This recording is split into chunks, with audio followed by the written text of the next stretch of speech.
prince lives here. We got 10,000 lakes. But wait, the women are beautiful. To me they are. And we're not infested with pretentious movie stars. And it hit me, Minnesota is dope. If only simply for not what we have, but what we... Welcome to 10 Minutes. I'm Tony Scott. Joined in the studio today, Peter Odney. How are you, Tony? I'm doing great. Yourself? Oh, super duper. Today's show is brought to you by Map Hockey, based in Mendota Heights, Minnesota, over at St. Thomas. Spent a lot of time with those guys. Little guys, Peewees, all the way up to the pros. Got to meet Zach Parisi last summer working out with a ton of great pros, including that Ricky sensation from Burnsville, Minnesota, Brock Besser. A slew of great pros work out there, all the way down to some high-end Bantams, Peewees, high schoolers. It's a great facility, off-season training. Solid organization. Very solid. All right, let's bring it back to squirts. We saw a lot of squirts last Sunday, especially. You saw 2 games. I saw 2 games. Squirts are heading to district play. Still a couple weeks out for Fargo.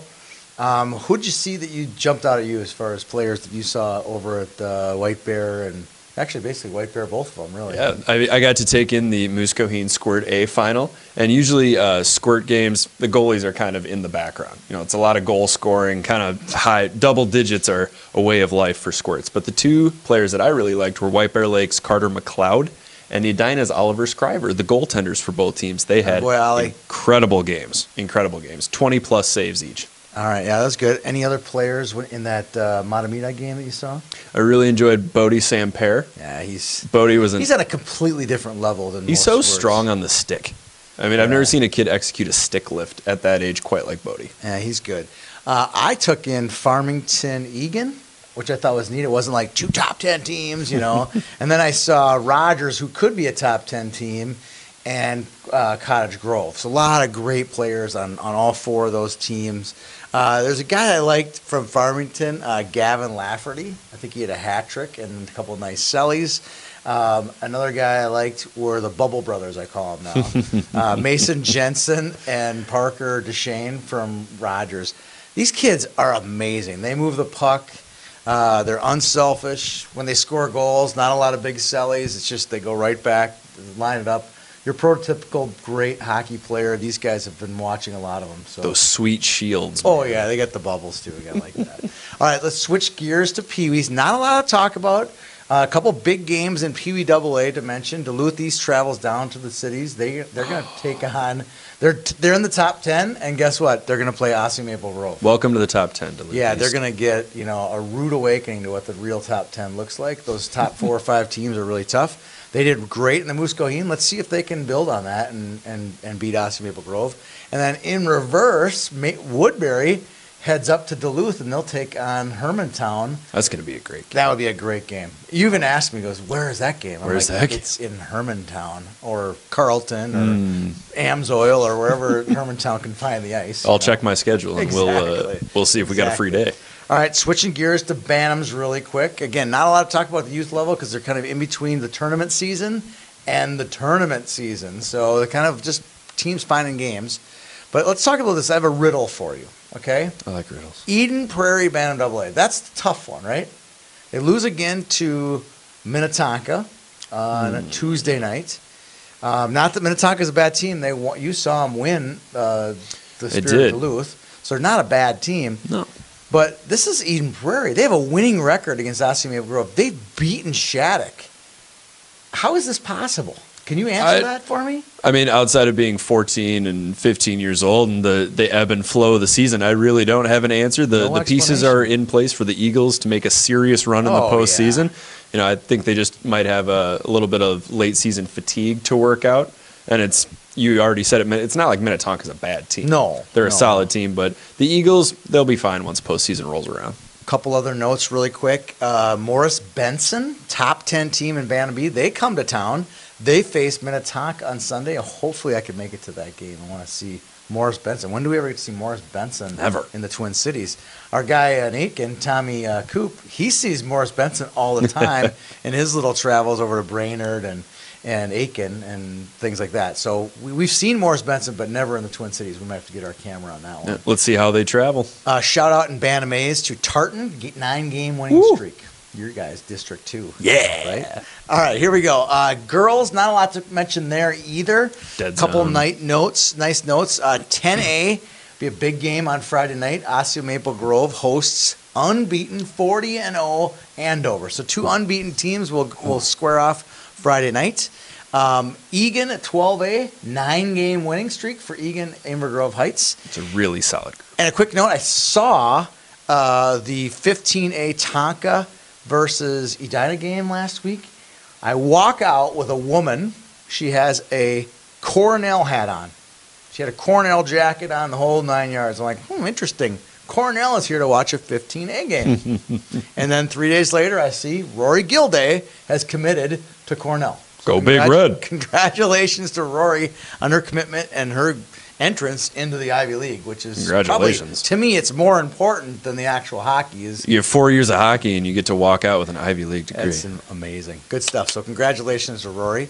Now we get to boys high school. Lots to talk about in boys high school because we're not into that section play yet where it gets really juicy. 1 through 4, there's a huge toggling going on right now. East loses to Cloquet. St. Thomas loses to Marshall. So the top 4 who've not lost to anyone outside of the top 4 remain the same, but they scramble up. Edina's number 1 now. East was number 2. They're not number 2 anymore. Nope. If there was a midseason rankings, Minnetonka would be number 2 in the state. And then St. Thomas and East would shake it up. It's this torturous carousel. Yes, it is. Tonka and Edina, they play on Saturday. We'll be broadcasting that game. Any thoughts on that game coming up? Let's just hope it doesn't go into running time again. Oh, wow. That was a good shot at the skipper. That's not even a real shot. It's It true. went into running time. It's true. And the Skippers are far too good to let themselves get beat like that again. It won't happen again. Okay, we'll be naming our high school player of the year finalists very soon. It's a very interesting list. Really good list. I'm really excited to unveil those. We also did our section seating this past week. Let's talk about a couple of those sections. 1A, there's nobody in 1A. I'm sorry. There's a couple nice teams. They're coming up in our pick'ems, Albert Lee and Mankato East. But after that, nobody's beaten anybody. Nobody's really taken hold of who's the best or the top 3 teams in that section. Good luck figuring that one out. That makes it one of the more fun sections to pay attention to, though. Yeah, it's always more fun when there's a cluster at the top. Yes, true. All right, here's one you and I talked about. 4A, does anybody know? Besides Matamidi, who's had some trouble lately, besides Matamidi, who could really make a run in this? Is it St. Paul Johnson? St. Paul Johnson. Simley, right? South St. Paul, who you've seen. Mm-hmm. We've seen a lot, and then there's Totino Grace and Northfield. There's a lot of pretty good teams here. I could see one of them going on a run, going 9 straight periods of great hockey, and making it to You get a hot goaltender and an upset-minded team with nothing to lose. 4A's up for grabs. I agree. 8A, speaking of which, East Grand Forks is on a bit of a slide, an injury. They had the injury bug. Yeah. Thief River's playing better hockey. Crookston's playing better hockey. And Warroad's playing better than all of them put together. So Here they anybody come. can figure that one out when you're seeding that thing. Good luck to the coaches. Yeah, give me a on that call one. when you figure that Yeah, out. exactly. And then speaking of which, the 2 tough ones here are 2AA and 6AA in the AA. So 2AA, Minnetonka's earned their number 1. Holy Family's earned their number 2. After that, it should be Prior Lake, right? They're better than Eden Prairie. But They beat Eden Prairie. but I'm just giving you more options. Oh. 2 AA after the first 2 is a complete toss-up. It is. You could throw in Chaska, who's had a nice year. They've got some nice wins, but Prior Lake has beaten them both. On paper, Prior Lake's number 3. I think, just me, and I talked to Coach Pancrantz about this. He was dismayed that he wasn't number 3 in our seedings, which I love, by the way. I say Eden Prairie's got a better resume. That's than fair. Prior Lake. So that would be my take on 2AA. 6AA after Edina, I don't know. and maybe Cretin. Cretin hasn't beaten Wayzata. You were at the Wayzata-Cretin game, right? I went to overtime. So who's going to be 2? Who's going to be 6? Nobody knows. And let's not forget that Wayzata entered last year's section playoffs with 3 seed, like probably. a 7-17 record and ended up winning the section. So Yeah, so never know in that 6AA. That's the tough one. All right, let's switch gears. We're going to have some fun with this one. Girls hockey, we have 16 sections to call. We're going speed round really quick. Lily, hold your breath. Peter picked the 1As. I picked the 2As. Are you ready to go? Yes. Here we go. We'll have a little bit of explanation in a couple of them because they need it. Some of them don't need any explanation at all. You darn right. Are we ready? 1A. Red Wing. Any explanation? Taylor Heisey. 2A. New Ulm. Any explanation? Leading scorer in the state. 3A. Marshall. 4A. St. Paul United. 5A. Breck. That's a tough one. For sure, Breck? Yes, Breck. They finally Vanille's get to pretty good. They finally get to punch their way through to state. Okay, all right. I agree with you that one. 6A, I don't think anyone's touching. Alexandria. All right. 7A, this is a tough one. It is a tough one, but I'm going to take Proctor Hermantown over Duluth Marshall. I like that call. And then this is the juiciest one of all the 16, even juicier, I think, than the Edina Blake. And this is Thief River Falls and World. We've talked about it a little bit.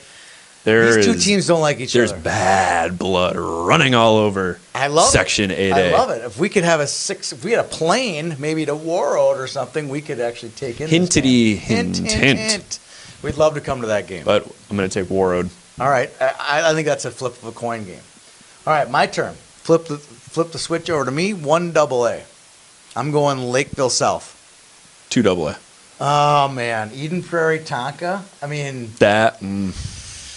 I don't know. That's tough. Eden Prairie seems like a team of destiny. You like Minnetonka a lot. I do like Minnetonka, but I think Eden Prairie has the edge in goaltending. Okay. All right. Yeah. 3AA, I'm going Egan. Anyone else can top them?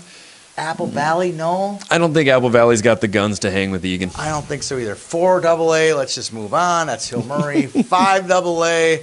All right, this is a good one. I'm taking Centennial. We have different opinions on this one. Like double coughed. You were like, no, it's Maple Grove. I'm like, all right, we'll put a little money on that one. Goaltender. I agree. Slow down the high-flying Centennial offense. Anybody's got a shot. All right. I'm going Centennial, so it's my pick. 6AA, I took Edina. You took Blake. I'll take Blake. I think it's Edina. I think it's Blake. What you saw on Hockey Day is what you're going to see. Where are they playing? At Parade. It's not. Who's had the most postseason success at Parade in the past Edina's decade? Never played there. It's Blake. Okay. All right. Moving on to 7AA, which I think is the best section final. That's a good.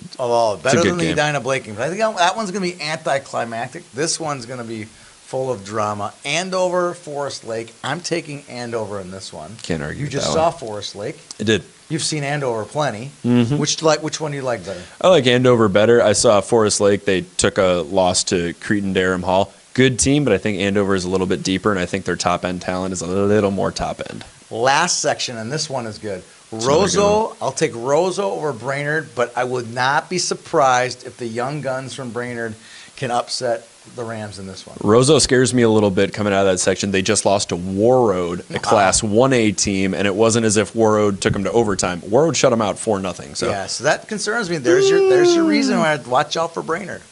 All right, let's do our favorites, our tweets, and our shockers, okay? Yes. This week's favorite topic is favorite rink.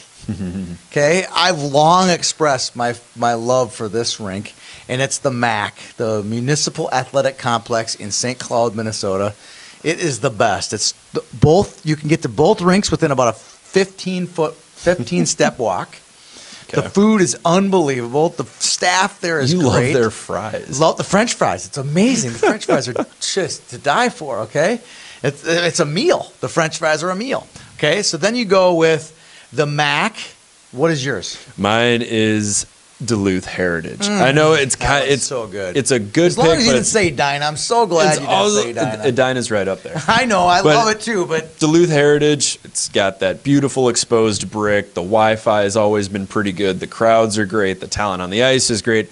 And I like Duluth, so I'm going with the Heritage Arena. I'm going one more thing on the MAC. The guy who does the PA at the MAC is a 10 out of 10. Let's get him on the show sometime. He's a great one.